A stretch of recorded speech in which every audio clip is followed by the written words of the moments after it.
tutorial sa use recursion to create a range of numbers. So, continuing from the previous rounds, we provide you another opportunity to create a recursive function. We have defined a function named range of numbers with two parameters. Ito yung two parameters niya. The function should return an array of integers. Should return an array of integers. Return an array of integers which begins with a number represented by the start num parameter and ends with the number represented by the end number parameter. Kunyari 1 to 5, 1 to 10, ganun. The starting number will always be less than or equal to the ending number. Your function must use recursion by calling itself and not use loops of any kind. It should also work for cases where both start num and end num are the same. So, una muna, parte ng recursion ay yung base case scenario. This is kung kailan mag-end yung recursion mo. In this case, pwedeng magkaroon ng ang tawag dito? Pwedeng magkaroon ng array na ganito yung itsura. Kasi pwede daw less than or equal to. So, pwede to. So, yung hindi pwede, yung bawal is yung ganyan. Yung ganyang array. Kung saan yung end number mo mas maliit kaysa sa starting number mo. So, let's make that. If yung end number mo, if end number is less than start number, magre-return ka ng empty na array. Yan yung base case mo. So, mangyayari to kapag 1 yung start number mo, tapos end number mo 0 or something like that. Next, else. Ito na yung recursion mo. Else.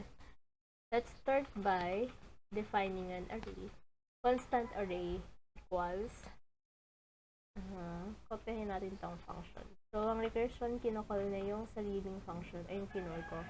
Pero, ang gagawin ko dito, end num minus 1.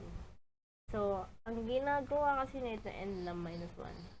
Para siyang para ba mag-drawing dito? Yan.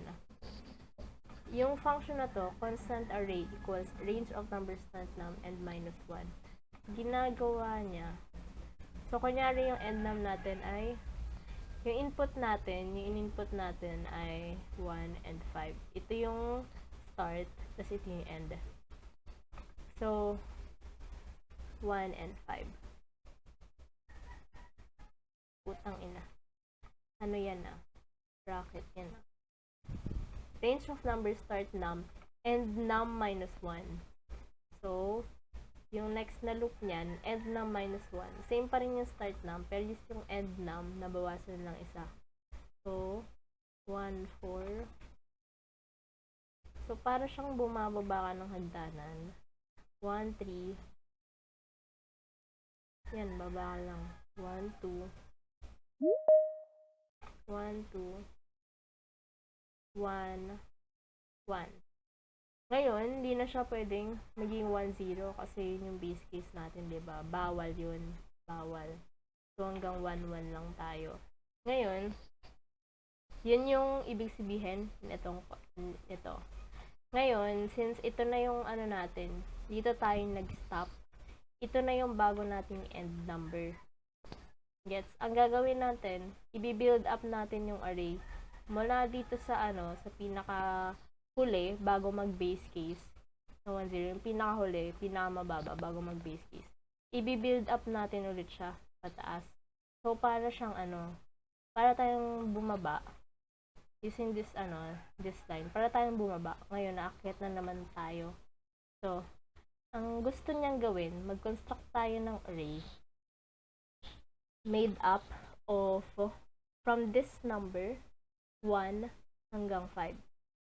Ang gagawin natin, mag-push tayo, array.push and num. Ayan. Pinush natin yung end num sa array. Ano ba yung end num natin? It's 1. So, sa first iteration ba tawag nun? Sa first beginning, ito muna yung end num natin, yung pinush natin, 1. Sa pangalawang loop niya sa recursion, ito na yung next step natin. 2 na yung end num natin. 2 na yung mapupush dyan. Tapos, sa pangatlong loop niya, 3 na yung end num natin. So, pupush na dyan. Tapos, pataas siya ng pataas. Next recursion, next ulit. 4 na siya. 4 na. So, pinush niya ulit yung end num. 4 na kasi yung end num. Tapos, umulit pa ulit. Pinush ulit natin yung bagong end num, which is 5 na ngayon. Yan, mga folks. Meron na tayong array na 1 to 5. So, i-display na lang natin siya. Return array. Yan. Let's go. So, kita natin dito. Kapag nag 1 to 5 ka, yung nilagay mong arguments, yan nga yung ma-display. Yun lang mga boss. Bye.